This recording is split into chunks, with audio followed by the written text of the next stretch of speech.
Does your organization require self-erasure as a condition of success? Welcome to the reason your culture isn't producing the leadership you say you want. I'm Jackie Roby, Executive Leadership Advisor, founder of Inspire Journey Consulting, and author of Palatable, Profitable, and Dying Inside. I work with high-achieving professionals who are crushing it on paper, but burning out in reality, and the organizations that need them to lead differently. My specialty is developing high-potential talent for C-suite readiness, particularly supporting women of color in male-dominated industries. And today, I am joined by Dr. Loran Starr, a cultural disruptor, best-selling author, and unapologetic truth teller, reshaping how we talk about work, power, and culture. As a chief people officer and workplace psychologist, she challenges outdated systems, calls out performative leadership, and replaces corporate comfort with accountability that actually drives results. So welcome, Loran. I have to tell you, so you all know, I fangirl a bit when it comes to Loran. Since the minute I met her,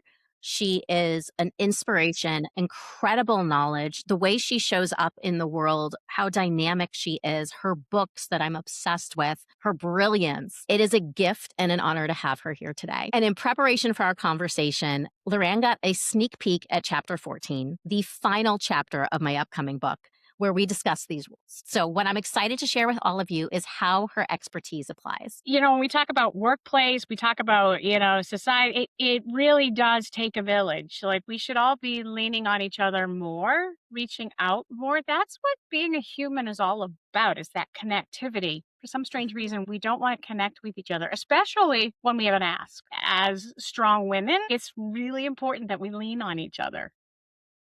Yeah. I couldn't agree more. So, a lot of high performers, what we notice is that we're praised for being adaptable, agreeable, and low maintenance. At what point does that stop being a strength and start becoming an organizational risk? I hate that. I look, I'll be honest. I don't want to be known as adaptable. I'm a disruptor, right? Like, Loran does not adapt. Loran disrupts and changes for the better. And organizations, we are in such a funky culture in organizations where, right, that adaptability, or, oh my God, they're so nice, we can't fire them. They're not doing their job, but who cares? Or, right, they're so flexible. How could we even think that this person needs to be put on a performance review? That's when it becomes a risk. When it becomes toxicity to the organizational culture and outcome, right? The business lens. Is that being addressed? I get it. We went from a transactional business frame where it was like, hey, right back in the 80s, even into the early 2000s, it was like, I'll sell you this pen, you give me $2. Thanks. Have a nice day. We're now in this globalization of transformation, right? So we're in a transformational business lens where we're building on relationships, but nowhere in there does it say that by building on relationships, we can take our eye off the prize. And that's what's happening in organizations, right? Like you said, this person's so adaptable, or this person, you know what? If you're taking your eyes off the prize, if you are leaning back and it's becoming almost complacency, and I think we need to, and I will say, I think women fall prey to this more than men, because we're afraid to be disruptors. And I love this, right? I'm not strong enough to be a disruptor. Yes, you are. You are absolutely strong enough to be a disruptor. You just need to know what you want to disrupt on and put your spine into it. We're afraid to be seen as that. Right? It's like, we take that compliment. Oh, she's so easygoing. Yeah, that's not a compliment. Right now, I can be easygoing and I can be jovial, and I am a whole lot of fun in the workplace as a chief people officer. Right, my team thrives underneath me. The company thrives underneath me. I am an awesome person in that lens, but that doesn't mean I'm not there for business. I think we've gotten away from that separation of business and friendships, yeah, we need to take a step back and be like, because that friendship line, or that leaning into almost too much empathy, leaning into being too agreeable, not getting your needs or your department needs met. Recently I had a board of directors meeting, and I was like, I want my people to get a 20% raise. They are far behind. Being easygoing and agreeable was not going to get my team what they need so that they can focus on work and not worry about money. That's when it becomes a detriment. Like, you can be easygoing. You can be funny. You can be, right, really flexible on the stuff that Doesn't matter. But the stuff that matters, we all need to take a deep breath, pull our big girl panties up, and own it, or you do become a detriment to the organization. And I'm tired of seeing it. My lens is if you're a detriment to the organization, you're fired. This is business. I know I sound so cold and heartless. I always make sure you have a job to go to, though. So I balance. Well, I you balance said that. so many important things during this. You said women don't want to be disruptors. They don't.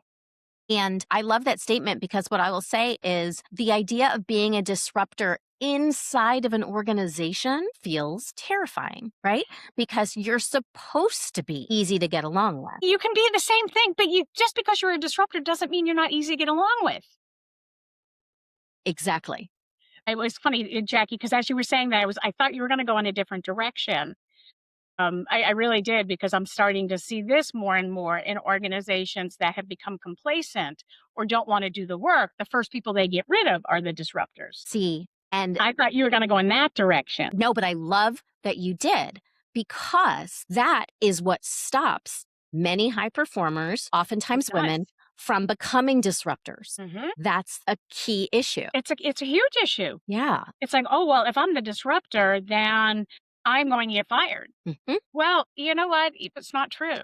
If you're a disruptor, you're creating better business outcomes. Own that. Exactly. Own that, right? Reframe how you see that disruptor, right? I challenge the norms, but I also have emotional intelligence. Not always, not always. And that's not to say I haven't been fired. I have for being a disruptor. And I knew I was going to get fired for that disruption, right? Sometimes you got to stick your feet in the right. When it comes to my people, I will fall on that sword. I just do. That's me. But yeah, I think, you have to build up your emotional intelligence. If you're going to own disruption in an organization, to be really good at listening.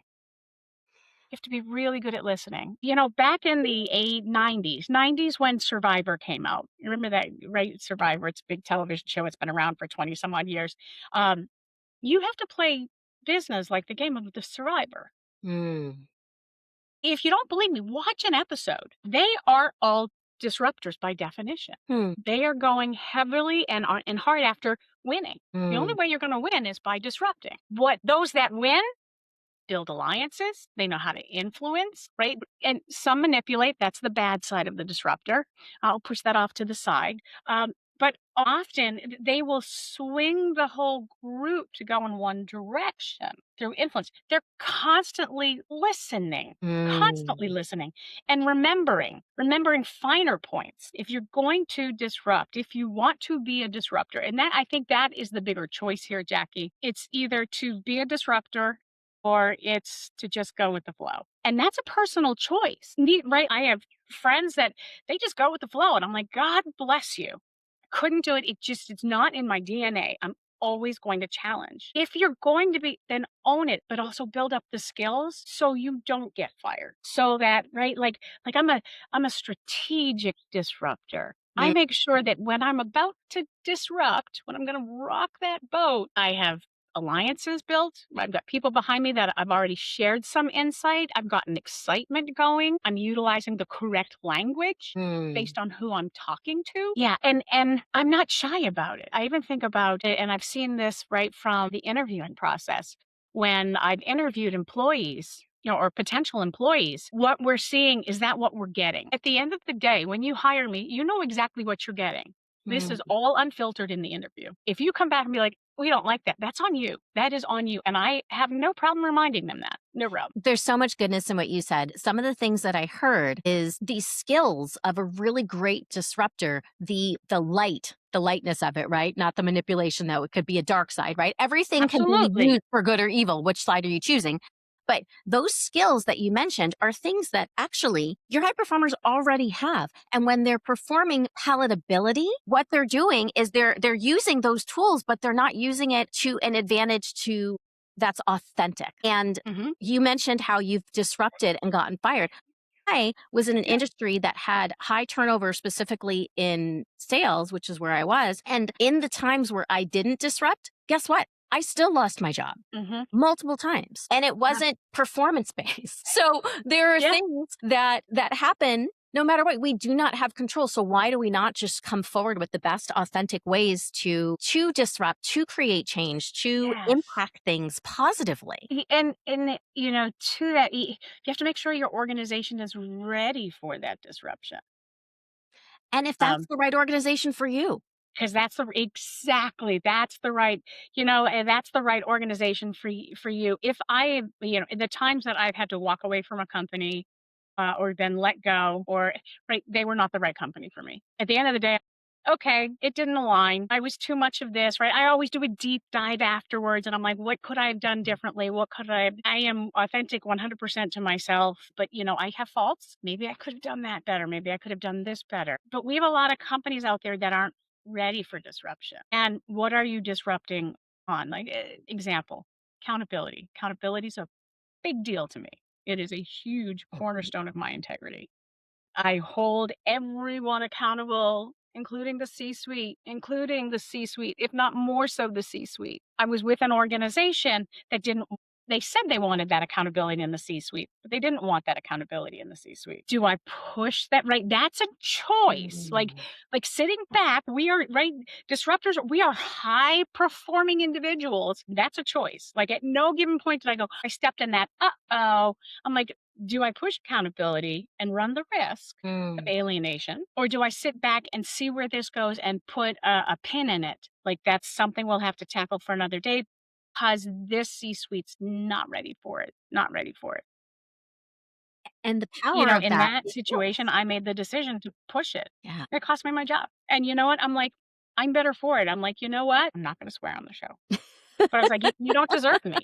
If I can't get my C-suite to be accountable, you don't deserve me. This is not a place I wanna be because, you know, through accountability then tears down everything that I'm currently doing. And call me in exactly. 5 years when you get your stuff together, and I'll go from there. Yeah. Mhm. So tell me, in your experience, what signals tell you that a culture is rewarding palatability over leadership, even if the organization wouldn't describe it that way? Yeah, so those signals become very apparent. Are we keeping toxic people around? Mm. Right? Are there business decisions being made that make no sense whatsoever? Are there, you know, blinding gaps, right? Like is you know, you've got your chief financial officer who has over $5 million in outstanding billables past 90 days. That's accountability. That's your freaking job. Mm. That's accountability. Is it being like brushed over? You've got, you know, somebody that's in charge of marketing that, you know, their social media page only has 400 followers. Like that's accountability. That's part of your job, right? The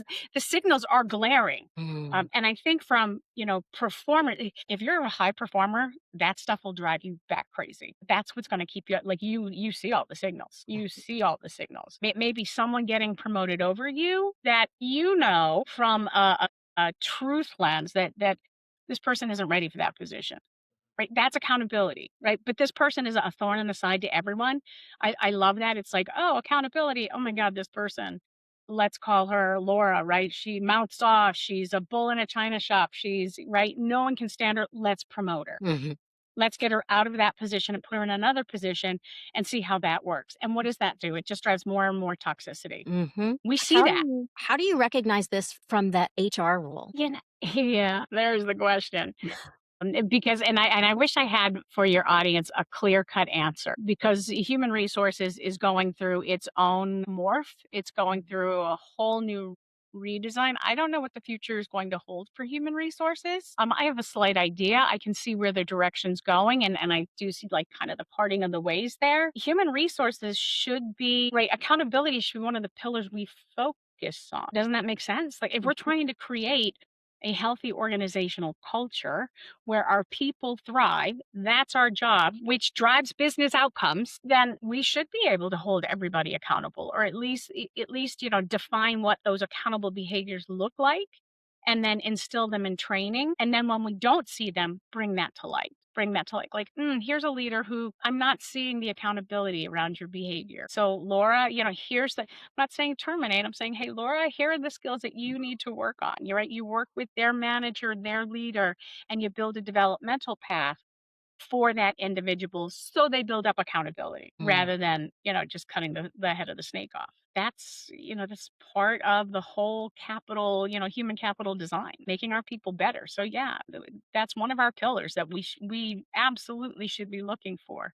You Mm. would think your CEO holds the line on accountability, but I can't tell you how many CEOs lack accountability. Mm. Right? We're all human. Mhm. We're all human. Just because you've got a title or rank in an organization doesn't make you better than anyone else. We're all human. We all have deficits. Even our high performers have deficits. 100%. Right? It's just that high performers are typically working on those deficits, I would hope. And then when the organization doesn't see it, what happens? They Right. leave. Exactly. They leave. It is really hard to hire a high performer at that same level. You almost can't do that, right? There's this learning curve. There's this adaptability curve. There's the culture curve. There's so much that comes into play. Yeah. So as you're looking at leadership in an organization, I love your stake in the ground around accountability and also the amazing examples of how important it is and the ways that it's not people aren't being held accountable. So the other side of it that you've mentioned before is performative leadership. hmm What does performative leadership look like? You know, performative leadership, it has perform in the title. Need I say more? Right? Need I say more? I mean, do we need it? I mean, I would hope that your leaders are performing, but performative leadership, is it real? Is it authentic to them? Or are they Mm. just doing what they're supposed to be doing? When I hear it, it feels like managing up, not hmm managing down. hmm Does that feel accurate? Yeah, absolutely. Okay. Well, and it's not even managing, it's leading up, Mm. not leading down. Mm. Look, phenomenal leaders. I mean, we dive into the whole dichotomy of leadership. There are great leaders out there that have huge gaps and are so you can so see it. And then there are good leaders out there that are working on those gaps. Being a great leader or even a good leader means that you're leading in all different directions. You're leading in all different directions. You're not just leading up. You're right because you're influencing, right? And I think being a leader is not being a manager. They are two entirely different roles. Both are very critical to an organization. One is not better than the other. We need to stop thinking that way. There are people that are phenomenal. I am not a manager. Flip and Mm. all. I don't nope, nope. If you put me in a manager position, I'm just going to manage who's managing my people. Like, I'm not doing it. It's not my skill set. It's not what I'm good at. I'm a leader, right? I'm influence. Mm. I influence situations. I see a bigger picture. Managers love a box. They love to work in a box. God bless them. I love that. Leaders, there is no box. That's a different mindset. You can't have both. Not successfully. You cannot have both. Right? You can't be like, I love to live in a box. I love blowing up a box. No, it's one way or the other. And you need to, right? Good leaders, great leaders know that they lean on their managers to Mm. manage their people. Yes. Mm, I love how you flip that on its head because we always hear don't manage, lead. And instead, it's mhm. no, we need both people. These are two separate beings. 2 separate beings, 2 Yeah. separate mindsets, Yeah. right? 2 separate mindsets. I teach this in college. I'm adjunct faculty at a handful of colleges, and I teach this, right, when we do the leadership studies class, and I'm like, "You fall in one box or the other, like, you have a greater affinity for one or the other. You do. And that doesn't mean that you can't be a manager and then become a leader, but Mhm. let's lean into your strengths first and foremost. When I think of I have twin daughters. Michelina, when she's done with her education, she's just going to change the world. She is a hell of a leader. Came by it naturally, right? Like she's the kid that, is honest on the lacrosse field with sixth graders when she's, in fourth grader and she's like, you follow me. Let me lead you forward. And they do, right? She is visionary. She's thinking, what's next? What I would not want her to manage people Mm. because that's not going to work. Now her twin sister Bella, phenomenal manager, right? Like, yeah, she's got those managerial skills. She loves the box, the framework. She's going to color inside the lines. She's going to ensure everybody gets what they need. And yeah, now could Isabella become a phenomenal leader? She could become a good leader if she wants to spend the time and build the skills. But her mindset is these are the parameters we work in. Where a leader is like, there are no parameters. The world is my oyster. Let me show you how it's done. Mm. And we continually push this. We want so many companies are like, we want leadership training. No, what you want actually is management training because Mm. leaders aren't managing schedules, right? But leaders aren't necessarily managing the day-to-day conflicts. They're dealing with the business conflicts. The people that's managers. Mhm. Both are critical. We need absolutely both of them. Why are we trying to mainstream everybody into leadership? Where do you see talent development fall? So, talent development is a critical cornerstone, right, in the employee's path, right? In their career path, development is huge. It's not training, Mhm, it's development. mhm, It is development. And I think, it's a critical role, in any organization. Those that don't develop talent, don't develop their human capital leaves right. and it costs them lots of money. But are we developing, right? And looking at organizations, it's like we want a management development program. Let's throw everything at the wall and see what fits. Mm-mm, right? We need to be leaning into that talent development with the organizational's needs in mind. What are the competencies we want to be focusing on? What does cross training look like? There's so much that goes into it. Talent development, like I said, it's development. It needs to be applied. It's not courses. It's not, let's create really unique opportunities for our employees to develop these skills and allow them to take risks and fail. Mm, Because, right, and that I think there's a huge separation there when we look at employee training versus development. In employee training, we're giving you all that you need so that you can't fail. We're spoon feeding you. mhm, In employee development, we're letting you take risks. We want you to fail. We encourage that because often in that failure comes a greater success, right? We start seeing different ways of operationalizing. We see different ways of problem solving. We see different ways of moving forward as an organization. I mean, you think about, I love this. You think about like, our cosmetic companies out there. Do you think at any given rate, do you think the person that said, to Maybelline, hey, maybe we should hire women that wear lipstick? That was a huge risk. Women weren't in the workforce. Never mind at the collegiate level, right? Where let's put together a consensus group of women, find out what they want. Huge risk, like never been done before. Like, why ask the consumer? Well, can you imagine if they said, like, so that's a huge risk. It's going to cost us all. We're not going to do it. I mean, lipstick is a $1 billion industry. If you're not selling lipstick, you're not selling any makeup. Like lipstick is the pinnacle. That's that right. And look at how many different types of lipsticks we have out there, all by trial and error. All by trial and error. And I can now put on lipstick and go to bed with it still on after I've eaten and drank. Like, yeah, right. My lips peel off the next day, but eventually they'll fix that. mhm.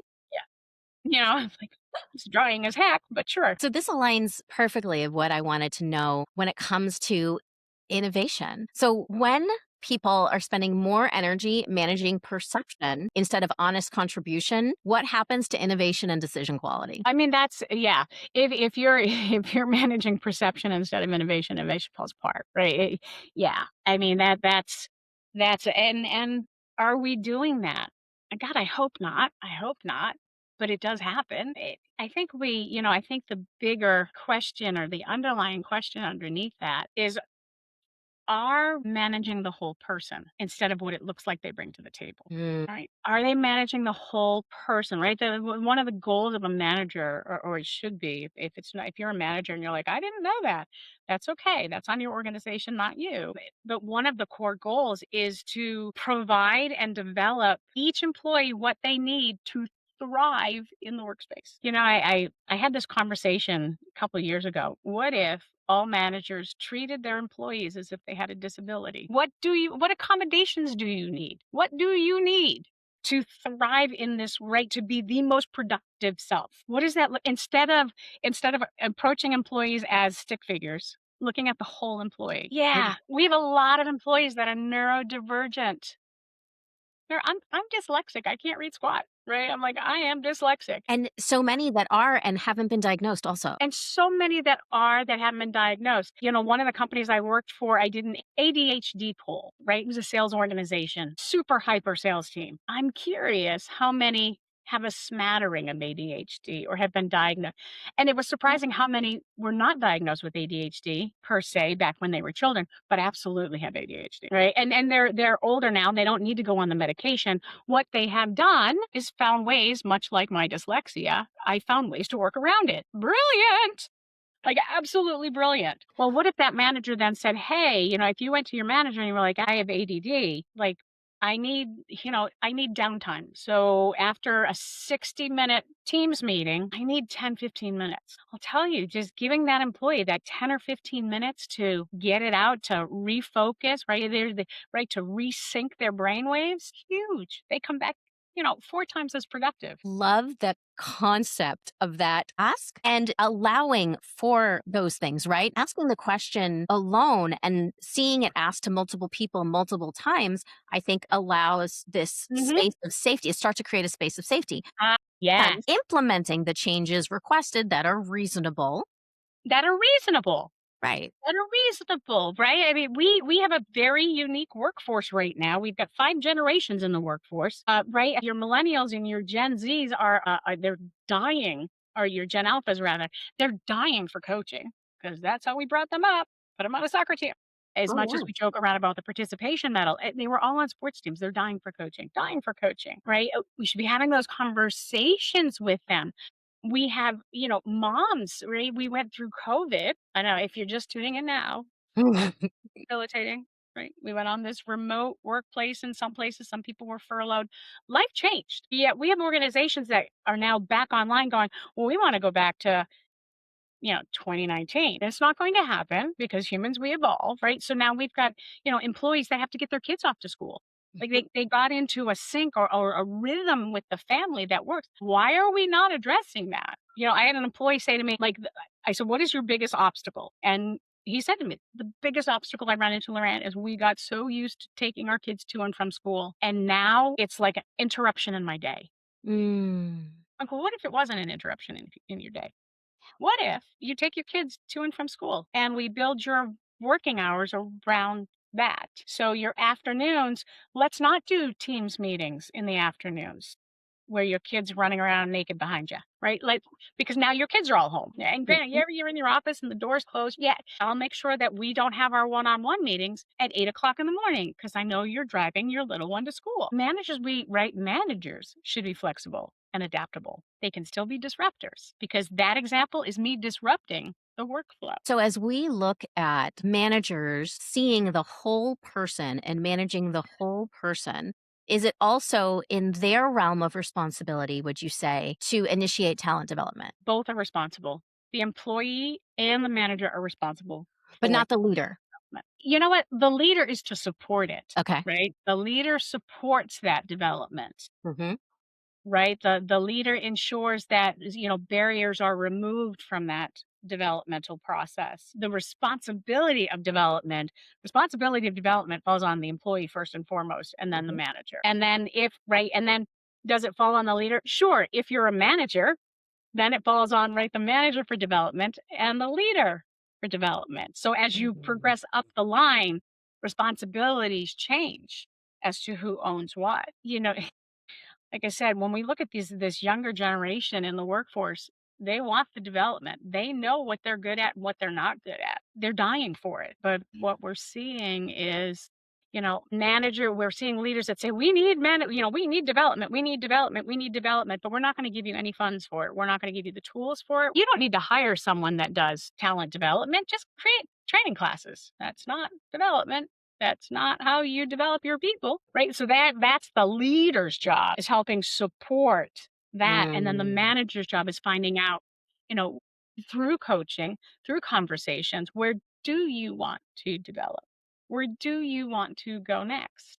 Sometimes that's a linear move, sometimes it's not. When we start seeing the whole person, I can think of many a times I've walked in as chief people officer and taken a look at my team and then had to realign the team because some people really didn't belong in HR. They were much better in another lane. So my job as their leader and then their manager's job is to support that change process. I'm going to support it, provide whatever it needs, and then their manager ensures that they're happy, that they're on the right path. I see it all the time. HR is notorious for having really strong project managers that just didn't know that they were project managers. And I'm like, love that you have that skill. Would you be happier doing that more? And if the answer to that is yes, then my job as a leader, right, as an influencer, as a leader, is to ensure that that employee gets to where they're going to thrive. And their manager is the driver of that, I love that. right? Like, my job is to, as I say, I'll remove the obstacles. You've got a leader or a manager that says it can't happen, you just let me know, I'll take care of that. That's my job as your leader. As a manager, your job is to ensure this is what the employee wants, create a pathway for them to get it, and then support them. And that support may be, "Hey, Lurann, this employee can't spend 30% of their job doing this if we're getting them ready for that."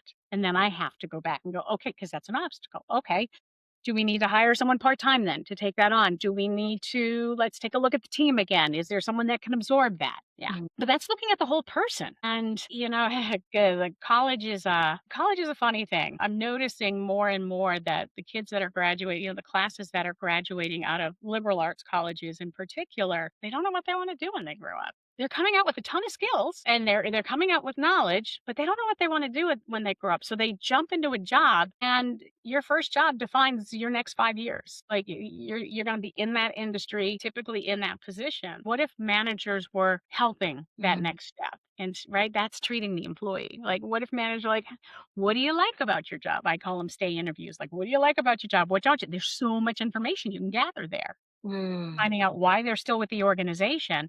And if they're thinking about leaving, why? What is it? Is it, that this might not be the role fit? My nephew went to work for a financial institution shortly after graduating and looks at Excel spreadsheets all day long. And he hates it. He hates it. He's with them now 3 years. And I'm like, "You hate your job." And he's like, "You know what? I just go in, I just look at it, and then I leave." You're 27. You can't have that. You can have that attitude when you're 60. You can't. What would you like to be doing? He's like, "I'd prefer to be out, like, I love the wilderness, I love photography, I love." Well, just because you got a business degree or a finance degree doesn't mean you have to go into finance. Right. And why hasn't somebody brought that up to you? Yeah. I could spend an hour on education. I know, right? I know, I could too, trust me, I certainly could too. But I I think share with your even bird's if eye view they that can fill those gaps. yeah, there's so much opportunity. And oftentimes what happens is we're being told, like you said, that first 5 years is defining. And Mhm. also there's limited ability to move after you've been put somewhere. You Well, don't have that's the it. experience. That's it, like, and right, like, I go back to that leaders and managers and how it's critical that we need both. I'm gonna draw on my girls again. Both my girls are resident assistants at WPI. Lena likes to bend the rules a little bit. Yeah, that's what we're gonna say. I don't want to get her in trouble. Yeah, right. And so now she's now off campus, so she's not gonna be an RA next year. She's gonna do programs instead. Her twin Bella, she's the manager. They once again, she's a senior next year. And they have her with freshmen again, and the reason why they have them with freshmen is because Bella t right, it's intuitive. She meets with her Mm. floor and, right, she gets to know her right, she gets to know her floor, her 30 some odd students, knows what they're majoring in, and then she just starts asking questions. "What do you like about this? What don't you like about this? How's it going for you? I'm checking in. How's the workload?" You could switch majors. Like, that's management. Like, at the end of the day, I'm like, "That's flipping management." Yeah. That's the management we need in organizations. And when they see an employee that's starting to struggle, before we go, "Uh-oh, let's put them on a PIP," are we having those conversations? Like, "Where are you struggling? What do you need?" I mean, sometimes it could be they just need a new pillow, as Bella has found out. They're just not sleeping well because of their pillow. Well, go buy a new pillow. Like, right? Sometimes it's like, here, you don't see it. Managers they're so critical to an organization. You cannot have a thriving organization with bad managers. Hmm. You can have a thriving organization with poor leadership, right? Like, like, you look at Market Basket or you look at your supermarkets, the backbone is management. It's not leadership. It is Mm. management. A thriving grocery chain, it's management, not leadership. Yeah, you can have a thriving organization with bad leadership, but you cannot have a thriving organization with bad management, because management, they're your people. They touch people first. Hmm. They touch, whether you call them, directors or, whatever. You don't have to call them managers, right? You can call them a director again, right? And this is where it gets really, really messy in organizations. They're like, "Oh, directors are leaders." Yeah, not really. There's a lot of directors that are actually operating as managers. They're letting you call them whatever you want. But as a leader, I need to ensure that my managers, my directors, get the right training so that they thrive.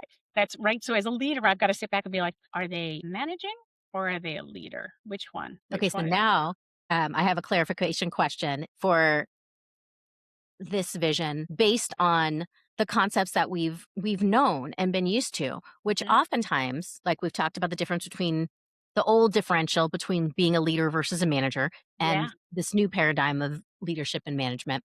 However, who are the ones that are simply checking the boxes and managing people's schedules and their project management type managers? You know what I'm saying? They're not They're developing the administrators. person. Yeah, they're administrators. They're administrators. Okay. So, Right, so they're like manager administrator, and we've got tons of them out there, yeah. right? That's right, they get promoted into management Yep. and, right, they are so happy in that box. It's like the checklist, like Yeah. schedules and paid, check. Did my expense reports, check. Did my right, but they're staying right in that box. If you're a leader and you start noticing that you have administrative managers, Uh-huh. fabulous. Because you know what? Whatever you ask them to do, it's gonna get done. Add to that. I need you to Mm, have stay interviews, and this is what it looks like, and this is what I want you to put together to show me afterwards. You mm, have to develop that next step. mm, Gee, if you're an administrative manager, right, a great leadership question is, tell me about the attributes of each of your employees.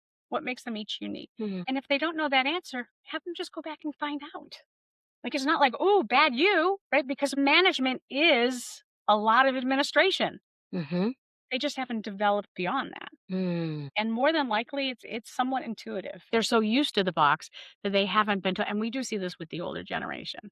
Sorry, my older generations, our Gen Xers that are administrative managers, that's what they've done. I've done it like this for 50 years. Why should I change? Right. We need to have that conversation to get them to grow as well. Because, at the end of the day, we can be very, focused on one thing and only one thing. And everybody needs to develop, right? If you're not developing, you're not growing. You're going to die. Mm, Right, that's part of being a human is that development aspect. If you're not developing, you're dying. There's really right, and my gosh, like, I can go on for days on that. We have a whole subpopulation of our culture, our societal culture, that they're not developing. They are stuck. They are stuck, and it's gonna bite them in the butt. It's gonna right? It's gonna bite them in the butt because eventually getting stuck, you get complacent about being stuck. mm. Complacency then drives, victimology and, yeah, it gets crazy. Right. And bitterness. And bitterness and angry and that. Yeah. Yeah, yeah, I could go on for days Yeah. on That's that. easier. Yeah. So I have a whole book on that.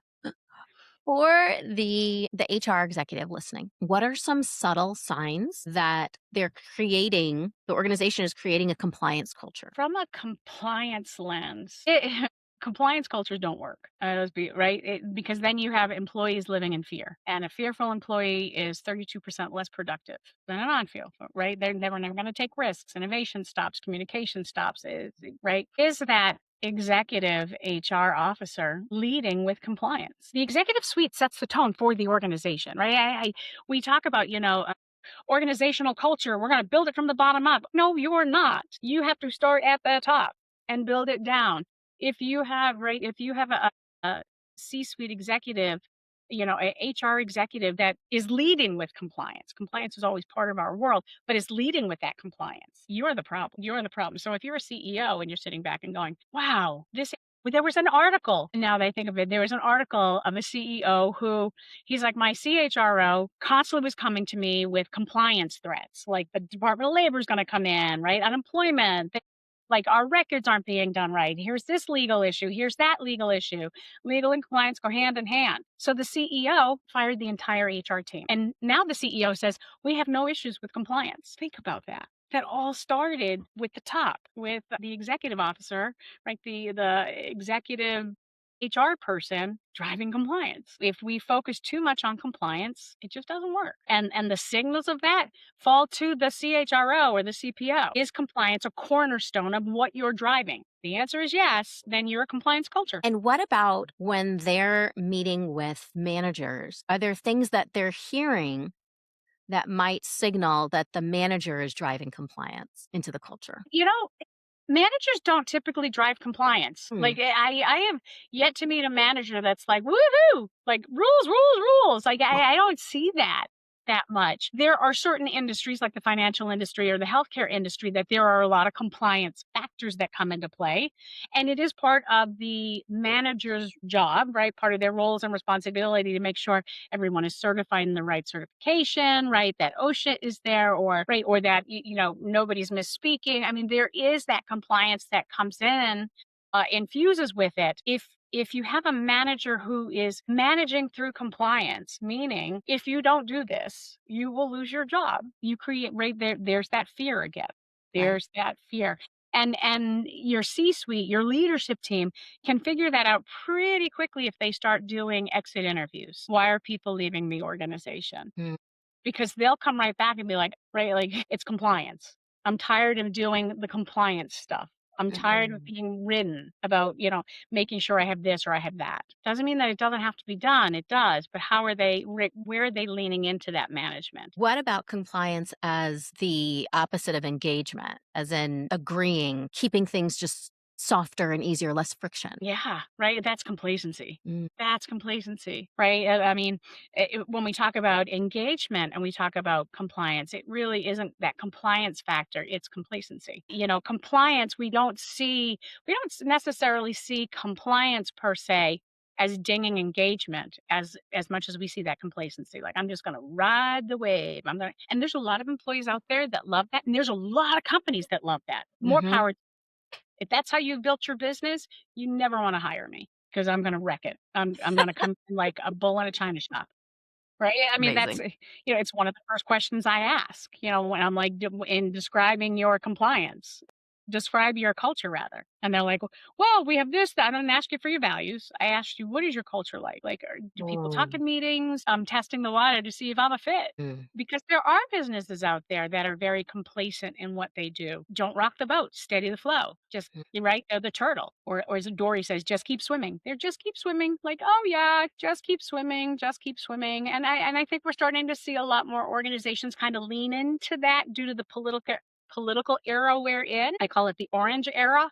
Once we get out of this orange era, things will change. Things will definitely change. Businesses will become, I hope, a little bit more strategic and a little bit more, l- you know, less complacent, or they're not going to survive because, right, business is like the game of Survivor. For every one widget maker, there's 15 other biting for your clients. Mm, And those 15 others aren't compliant, right? They're not complacent. They're not sitting back on, just keep swimming. They're like, mm-mm, how do we build a better mousetrap? exactly. That's what complacency kills, is that innovation. Exactly. You can have really high engagement scores and have a complacent culture. And that's what gets missed, Yeah. right? That's what gets missed. They're like, oh my God, our engagement score, 89%. I'm like, that doesn't tell me anything. Mm, That doesn't, did they just go through and mark fives? Because I've done that. I'm just like, I don't yeah. care. Just give them all fives, get off my back. It's done. So, if an organization truly wanted to build a culture where presence, your employee being present, that's protected rather than Mhm. penalized, what would employees experience differently on a day to day basis? Differently on a day-to-day basis,